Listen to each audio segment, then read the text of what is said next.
आपको डीग लाइव लिए चलते हैं, जहां श्री कृष्ण बलराम गौ आराधन महोत्सव 2025 यहां पर आयोजित किया जा रहा है।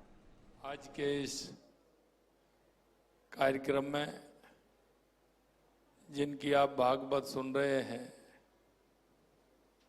ऐसे हमारे परम पूज्य संत राजेंद्र दास जी महाराज साहब, श्री किशोरदास जी महाराज, श्री विपिन बिहारी दास जी महाराज और रसिक माधवदास जी महाराज और सभी संतगण इस कथा को श्रवण करने के लिए आए। सभी मेरे पूजा योग बुजुर्गों, सभी मेरी माता और बहनों, सभी मेरे हमर साथियों, सबसे पहले तो मैं आप सभी को, क्योंकि ये ब्रज भूमि है और ब्रज भूमि में जब तक बंसी वाले की और गिरिराज धरण की जय नहीं बोले तो कोई मतलब नहीं है। बोलिए बंसी वाले की जय, गिरिराज धरण की जय, आप सभी की जय।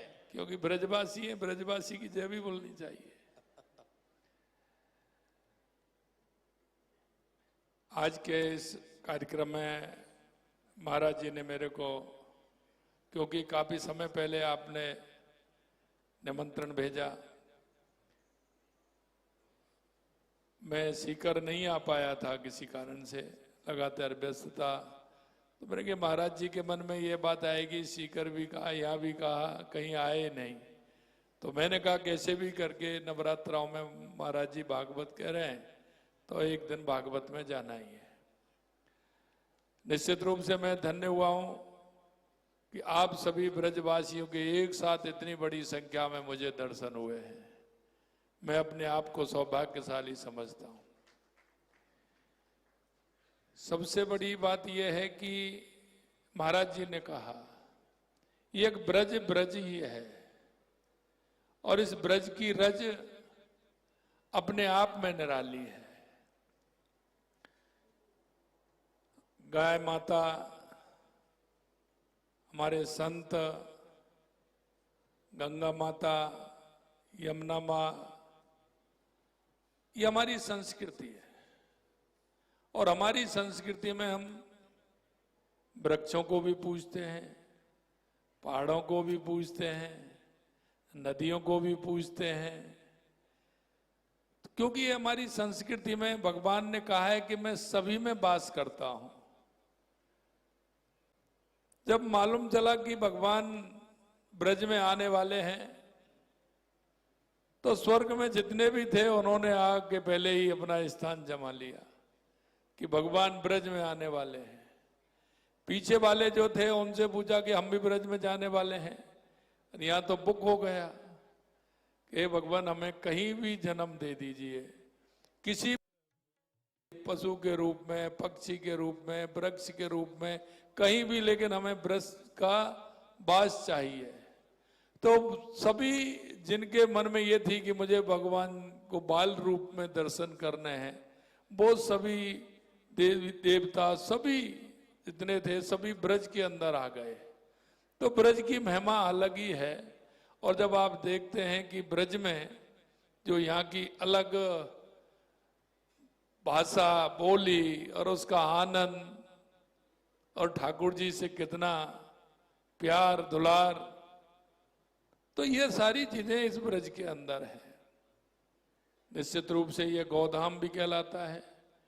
गोधाम इसलिए कि भगवान कृष्ण ने गायों की सेवा करते हुए उनके लिए ही बहुत काम किए हैं। और जब उनसी बंसी बजती थी तो गोधन ललायत होते हुए बिल्कुल उनके प्यार में चला आता था।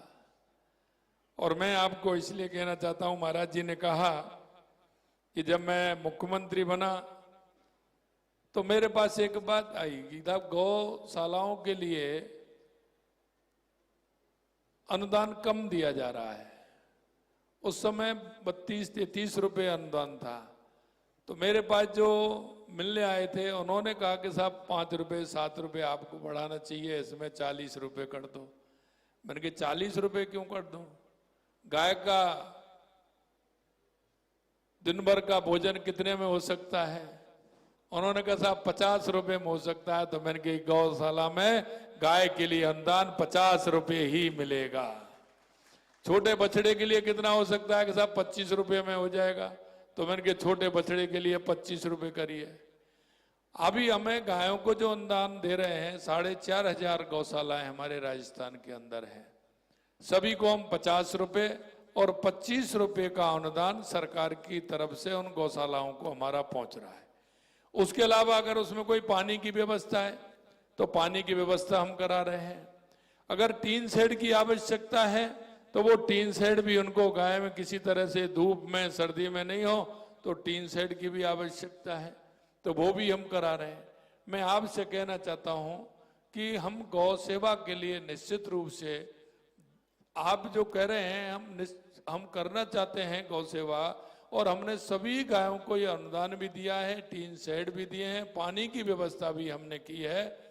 मैं आपसे इतना कहना चाहता हूं मेरे भाई और बहनों, जो हमारी गायें हैं जो इधर उधर घूमती हैं, उन सभी गायों को, क्योंकि हमारा भी दायित्व बनता है। मैंने किसान भाइयों से कहना चाहता हूं, एक काम और हमने किया है, वो किया है क्योंकि बैलों की खेती पहले होती थी तो हमारा नंदी उसमें काम में आ जाता था। अभी हमारी सरकार ने 1 साल के अंदर 30,000 रुपए, अगर कोई बैलों से खेती करेगा तो 30,000 रुपए हम उसको भी देंगे, जिससे कि वो बैलों से, छोटे जो काश्तकार हैं, छोटी जमीन वाले हैं, उनका बैलों बिना काम नहीं चलता है। अगर उसमें करेंगे तो 30,000 रुपए का साल में अनुदान उनके लिए भी हम दे रहे हैं। मैं आपसे यही कहना चाहता हूं, ये हमारी संस्कृति है, ये सनातन संस्कृति जिस तरह से है, हम धर्म के लिए हमें काम करना चाहिए। हमारे देश के यशस्वी प्रधानमंत्री नरेंद्र मोदी जी, आप देख रहे हैं 500 सालों के इंतजार, राम मंदिर का निर्माण हुआ, बाबा विश्वनाथ का काशी में कॉरिडोर बना, महाकाल लोकपाल का कॉरिडोर बना, और ऐसे बहुत सारे काम हो रहे हैं। हमने भी 100 करोड़ रुपए खाटू श्याम जी के लिए दिए हैं। हमारे जो राजस्थान में हमारा पूछरी का लोठा है, उस पर काम प्रारंभ हो गया, उसके लिए भी कर रहे हैं।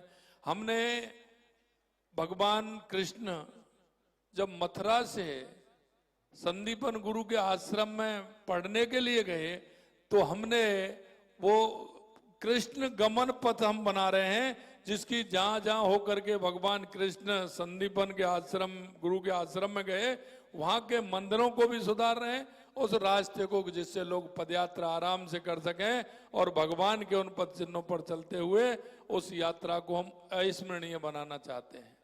लगातार उसके लिए भी हम काम कर रहे हैं। मैं आपसे कहना चाहता हूं कि हमारी सरकार जहां भी आवश्यकता है हम उस काम को कर रहे हैं, लेकिन साधु संत महंत हमारे सभी हैं, उनको इसके बारे में ज्यादा पता है। आपके अगर कोई और ऐसे प्रस्ताव आएंगे तो निश्चित रूप से हम हमारी संस्कृति के लिए, हमारी गौ माता के लिए जो आप आशीर्वाद देंगे, जो आप कहेंगे, हमारी सरकार पूरी तरह से उसके लिए करने के लिए तैयार है।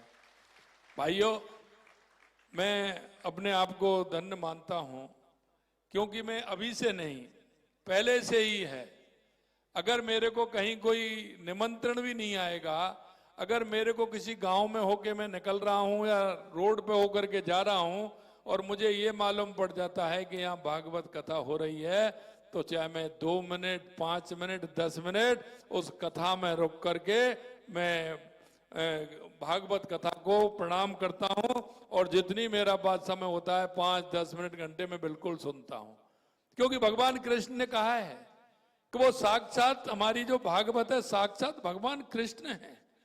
अगर उस पर आप मनन करेंगे, चिंतन करेंगे, तो आपको लगेगा कि ये जो वाणी इसमें है, और माननीय हमारे स्वामी राजेंद्र दास जी द्वारा आपको उस वाणी का श्रवण किया जा रहा है, निश्चित रूप से भगवान कृष्ण ने इस भागवत माँ के अंदर सब कुछ विराजमान है, और मैं तो कहता हूं भगवान स्वयं इसमें विराजमान है। इसलिए भागवत को हमें मन से सुनना चाहिए, उसके अनुरूप हमारा आचरण भी हमें करना चाहिए। देखिए, सभी हमारे संत महंत मुनि, इनकी बहुत बड़ी देन है। इनकी बहुत बड़ी देन है हमारी संस्कृति को बचाने के लिए, हमारी संस्कृति को आगे करने के लिए। इसलिए सदा संतों, महंतों का, गुरुओं का हम आदर सम्मान करें, हम उनके बताए हुए रास्ते पर चलें। वो कई बार कहते हैं कि ये कुआं इसमें मत गिरिए, ये खाइए इसमें मत गिरिए, लेकिन फिर भी नहीं मानते। इसलिए मैं कहना चाहता हूं कि ये भागवत कथा के माध्यम से, राम कथा के माध्यम से, और महाराज जी मैं तो आपको एक और कहता हूं, जो आप गौ कथा कहते हैं ना, तो निश्चित रूप से मन आनंदित हो जाता है जब आप गौ कथा सुनाते हैं। तो गौ कथा को भी सुनिए। गाय के अंदर, क्योंकि गाय के अंदर 33 करोड़ देवी देवता विराजमान है, उसका कोई भी ऐसा वो नहीं है जो उपयोगी नहीं हो। मेरा तो महाराज जी यहां भी जब मैं भरतपुर रहता था, जब भी मेरे पास में गाय रखता था, और मैं गांव में तो गाय रहती थी, और अभी मैं जयपुर रहा हूं तो भी वहां गाय, और अभी मैं सीएम हाउस में मैं बाद में गया और मेरी गाय वहां पहले गई थी। और अब भी सुबह जब मैं जगता हूं तो पहले मैं गौशाला ही जाता हूं, मेरी गायों के दर्शन करता हूं, उनको गुड़ रोटी खिला करके उसके बाद मेरी दिनचर्या प्रारंभ होती है। गाय का बहुत महत्व है, बहुत महत्व है। आप गाय को देखेंगे, जब आप कहीं भी जिनके पास गाय है वो देख लेना, जब गाय को सुबह आप निकलते हैं घर से, तो गाय की नजर जैसे जैसे आप जाओगे तो ऐसे ऐसे घूमती चली जाएगी। गाय की नजर वो देती है कि मेरा ये कहाँ जा रहे हैं, इनकी यात्रा सफल हो, अच्छी हो, ये देखती है। और सुबह शाम को जब लौट करके आते हैं तो गाय चारा चल रही होगी, लेकिन जैसे ही आपकी आवाज सुनाई देगी तो गाय आपकी तरफ देखेगी, और जब तक आप आ नहीं जाओगे वो खाना नहीं खाएगी, वो आपकी तरफ ही देखती रहती है। ये जीता जागता एक उदाहरण है। और अगर किसी ने नहीं देखा तो जाकर के देख लेना कि गाय का महत्व कितना है। इसलिए महाराज जी आप जिन्हें जो बीड़ा उठाया है, निश्चित रूप से सरकार के द्वारा, मेरे द्वारा जो भी आप कहेंगे, निश्चित रूप से हमारी सरकार भी करेंगे, हम ही प्रयासरत हैं पूरी तरह से। आपका आशीर्वाद, आप संतों का इस हमारे ऊपर बना रहे, और इस तरह के कार्यक्रम आयोजित होते रहें, और हम जनता के अंदर, सभी लोगों के अंदर ये भाव जगाते रहें, क्योंकि ये भी एक काम है भाव जगाने का, तो उसको भी हम जगाएं। मैं इतना ही कहना चाहता हूं कि आज सभी के आपके दर्शन हुए, सभी हमारे संतों के, महंतों के, महाराज जी के दर्शन हुए, निश्चित रूप से मैं धन्य हुआ हूँ। आप इस कथा में आप भी सुनने आए हैं, और मेरे को भी निश्चित रूप से लाभ आने का ही मिलेगा, सुनने का तो नहीं है क्योंकि मैं सुन नहीं पाया, लेकिन आने का ही बहुत बड़ा वो रहता है। भागवत कथा के दर्शन से ही बहुत बड़े काम होते हैं। आप सभी को बहुत बहुत धन्यवाद। महाराज जी आपका आशीर्वाद, बहुत बहुत धन्यवाद। जय भागवत कथा की। अब हम जड़खोर गौधाम के विशिष्ट न्यासी हैं, हम चाहेंगे आदरणीय मुख्यमंत्री जी पधारे हैं तो जड़खोर गौधाम की ओर से माल्यार्पण करके दुशाला उड़ा के उनका सत्कार करें। गोपाल जी अग्रवाल, विजय जी कंजानी, अतुल जी अग्रवाल आप पधारें, और साथ में जिनका ये विधानसभा क्षेत्र है आदरणीय जवाहर सिंह जी वेढ़म जी, आप भी आएँ क्योंकि जड़खोर गौधाम आपके ही क्षेत्र का है, आप यहाँ के जनप्रतिनिधि हैं। आप आकर के माननीय मुख्यमंत्री जी को माल्यार्पण करें। आपके क्षेत्र में पधारे हैं आदरणीय, और साथ में कामा विधायक नौक्षम चौधरी जी भी आई हैं, आप भी आकर के यहाँ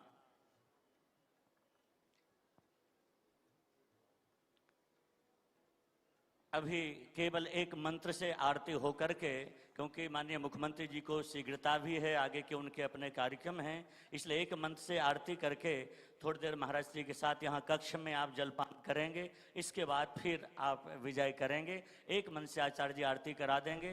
कथा को यजमान है वो मंत्र के मंच के सामने उनको एक आरती दे दें वहाँ से। जी आज की मुख्य आरती आदरणीय मुख्यमंत्री जी सपत्नीक पधारे हैं जड़कोर गौधाम में, तो आप दोनों ही आज भागवत जी की आरती का सौभाग्य प्राप्त करेंगे। हम निवेदन करेंगे माननीय मुख्यमंत्री जी से आप सपत्नीक आके भागवत जी की आरती में सम्मिलित हों। मंत्रात्मक आरती करेंगे। एक आरती कथा के मुख्य यजमान उनको भी पहुंचा दी जाए। रत्नेश्वरे नमः, ज्वालामालिन्यै नमः, सर्वोपचारार्थे गंधाक्षत पुष्पाणि समर्पयामि। सुनीता बहन जी मंच के सामने नीचे आ जाएं आरती के लिए शीघ्रता से। ओम मायदगुं हविः प्रजननं मे अस्तु दशवीरगुं सर्वगणागु स्वस्थये आत्मशनि प्रजाशनि पशुशनि लोकसन्य भयशनि अग्निः प्रजां बहुलां मे करोतु अन्नं पयोरेतो अस्मासु दत्तो कदलीगर्भसम्भूतं कर्पूरं प्रदीपितम् आरार्तिकमहं कुर्वे पश्य मे वरदो भवो जलेन शीतलीकरणम्